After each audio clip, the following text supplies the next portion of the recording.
മടി പിടിച്ചിരിക്കുന്ന ദിവസങ്ങളിലോ പച്ചക്കറി ഒന്നും ഇല്ലാതിരിക്കുന്ന ദിവസങ്ങളിലോ നമുക്ക് പെട്ടെന്ന് തയ്യാറാക്കാൻ പറ്റുന്നൊരു കറിയാണിത് കേട്ടോ.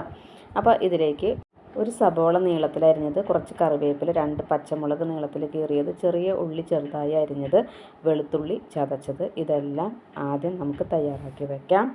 പിന്നെ നമുക്ക് വേണ്ടത്, ഇത് പപ്പടം കൊണ്ടാണ് ഉണ്ടാക്കുന്നത്. അപ്പോൾ പപ്പടം വീട്ടിലുണ്ടെന്നുണ്ടെങ്കിൽ നമുക്ക് വളരെ പെട്ടെന്ന് എളുപ്പത്തിൽ തയ്യാറാക്കാൻ പറ്റുന്ന ഒരു കറിയാണിത്.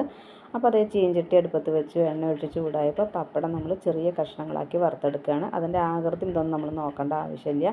ഒരു മൺചട്ടിയിലാണ് ഉണ്ടാക്കുന്നത്. അപ്പോൾ മൺചട്ടി അടുപ്പത്ത് വെച്ച് എണ്ണ ഒഴിച്ച് ചൂടായപ്പോൾ അതിലേക്ക് കടുക് ഇട്ട് പൊട്ടിച്ചു. 1/4 ടീസ്പൂൺ കടുക്, 1/4 ടീസ്പൂൺ ജീരകം ഇട്ട് പൊട്ടിച്ചു. അതിനുശേഷം നമ്മൾ ചെറുതായി അരിഞ്ഞ് വെച്ച ചെറിയ ഉള്ളി ഇട്ട് മൂപ്പിക്കുകയാണ് ചെയ്യുന്നത്. ഉള്ളി മൂത്ത് വന്നതിന് ശേഷം പച്ചമുളകും കറിവേപ്പിലും ഇട്ട് പൊട്ടിച്ചു. അത് പൊട്ടി വന്നതിന് ശേഷം ചതച്ച് വെച്ച വെളുത്തുള്ളി നമുക്കതിലേക്ക് ചേർത്ത് കൊടുക്കാം. ആ വെളുത്തുള്ളിയുടെയൊക്കെ പച്ചമണം പോകുന്നത് വരെ നന്നായി ഇളക്കി കൊടുത്ത് നമുക്ക് സബോള ചേർത്ത് കൊടുക്കാം.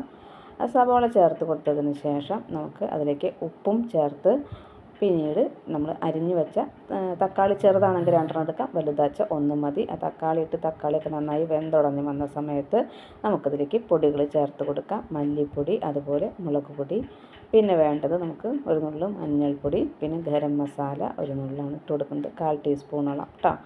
അപ്പോൾ അതൊക്കെ ചേർത്ത് കൊടുത്തതിന് ശേഷം നമുക്ക് നല്ലതുപോലെ പൊടികളുടെ പച്ചമണം പോകുന്നത് വരെ നന്നായി ഇളക്കി കൊടുക്കാം. അങ്ങനെ ഇളക്കി കൊടുത്ത് പൊടികളുടെ പച്ചമണം പോകുന്ന ആ സമയത്ത് നമുക്കിതിലേക്ക് കുറച്ച് വെള്ളം ചേർത്ത് കൊടുക്കാം.